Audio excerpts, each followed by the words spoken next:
Hello hi friends, good afternoon.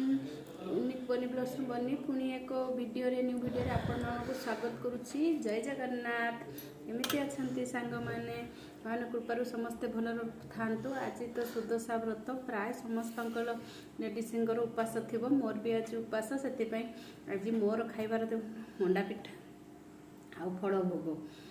मंडा पिठा तो मत एमती भी आसेनी करने को, फिर भी ट्राए कर भल से ठीक ठाक तो लगुच, नरम हो तो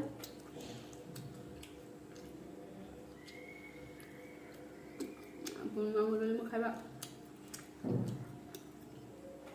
वीडियो भल लगे प्लीज लाइक करिए, कमेंट करिए, फॉलो करिए।